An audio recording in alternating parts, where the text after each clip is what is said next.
So I thought I'd take this opportunity to explain what I'm doing with my squat.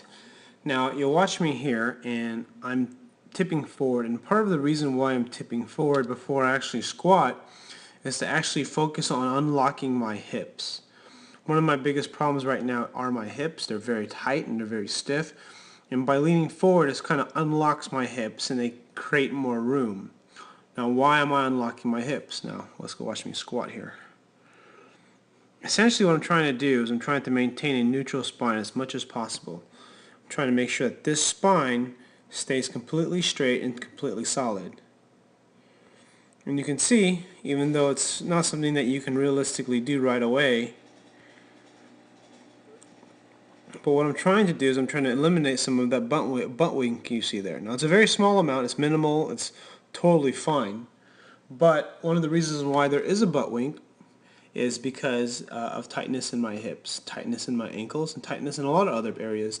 And the problem with that is that every time, if there's load on my back, if there's a barbell on my back, and then my pelvis has to kind of roll in, that means my spine has to move. And if my spine has to move, it's going to create a lot of shearing forces. These shearing forces will essentially lead to problems in the spine, give me problems in my back. But because this is just a body weight movement, it's not that big of a deal. It's not that big of a deal. And one of the reasons why I'm getting too much of a butt wink. It's actually not too much, but it's too much. It's too soon is really what I want to say. And a big part of this is my adductors being too tight, not having enough ankle range, and a lot of other things. Those are the two main things, though. Here I'm doing a kettlebell stretch to kind of open up my hips. I'm using a 53-pound kettlebell. And here's a little bit better. You can actually see how pretty much firm I stay for the most part. And essentially I'm just trying to quiet down the movement of my hips by using the kettlebell. Sort of into like, this is a goblet squat or a front squat. So again, leaning forward to unlock my hips. And there, it's a little bit better. I don't move, my butt wink doesn't happen until later.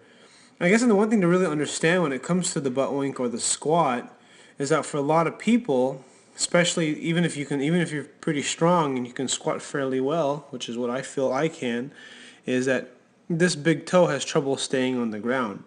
And when this big toe has trouble staying on the ground, it leads to a lot of torque issues, or basically it causes problems upstream into the knee, into the hip.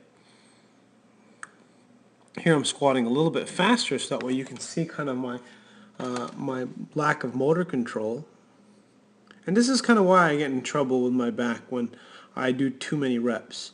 I think depending on how well I progress this new type of squat I'm trying to learn, I might have to just stick to doing very low reps, 2 to 3 reps, because it seems like anything more than 4 or 5 is just causing me problems because I can't stay tight enough in my core. I can't stay tight enough in my back. So here's another squat. See if this is the one I want you to so watch that. You see that there? That little thing I did when I pushed my knees out more? Let's go back up just a little bit. Okay, so you can see as I come down, you can see my back stays neutral, right? And then I push my knees out, right? Let me rewind that again. So watch as I go down, going down, trying to go down lower, and then you see how I push my knees out? What happens is it allows me to stay much more up and down with my back. And that's what I'm trying to do. I'm trying to maintain that position. And then as soon as I can do that, I'm going to be able to work on staying more upright. The reason why I'm not staying more upright is the reason why I'm able to stay upright when I do squat, when I do warm up and I'm able to do what I need to necessary, is that what I do is I have to create faults in the spine. I basically have to, I won't say cheat, but create some bad motor patterns in the back to create the upright torso so that way the chest can go up.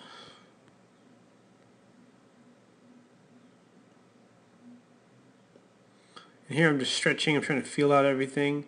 And actually, if there's actually one major thing that I'm doing wrong or that needs to improve, is that there's too much weight on my heels. And that might sound kind of weird, but it's true, because there's so much weight on my heels. There's not enough weight on the ball of my big toe, that I don't have a stable foot position.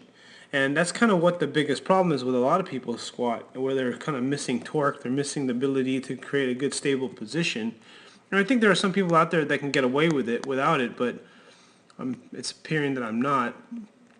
Right there. So again, like I said, if you can't keep this position here with the foot, and you can't maintain a good flat arch, or a solid foot position where you do have an arch, it's going to lead to faults in the way you move. Because one of the ways I move, if you see me squat in other videos, is I'm able to go down by tilting forward, and then what happens is I kind of go further back, and then I go back in, just like this. So that's kind of sort of what my bar path looks like, which is ugly, or my body path, which is ugly. And when there's a lot of that happening, there's a lot of shear on the spine. So anyways, going to keep working on this, trying to go straight down in the hole. Hopefully I'll be able to kind of nail this over the next 2 weeks.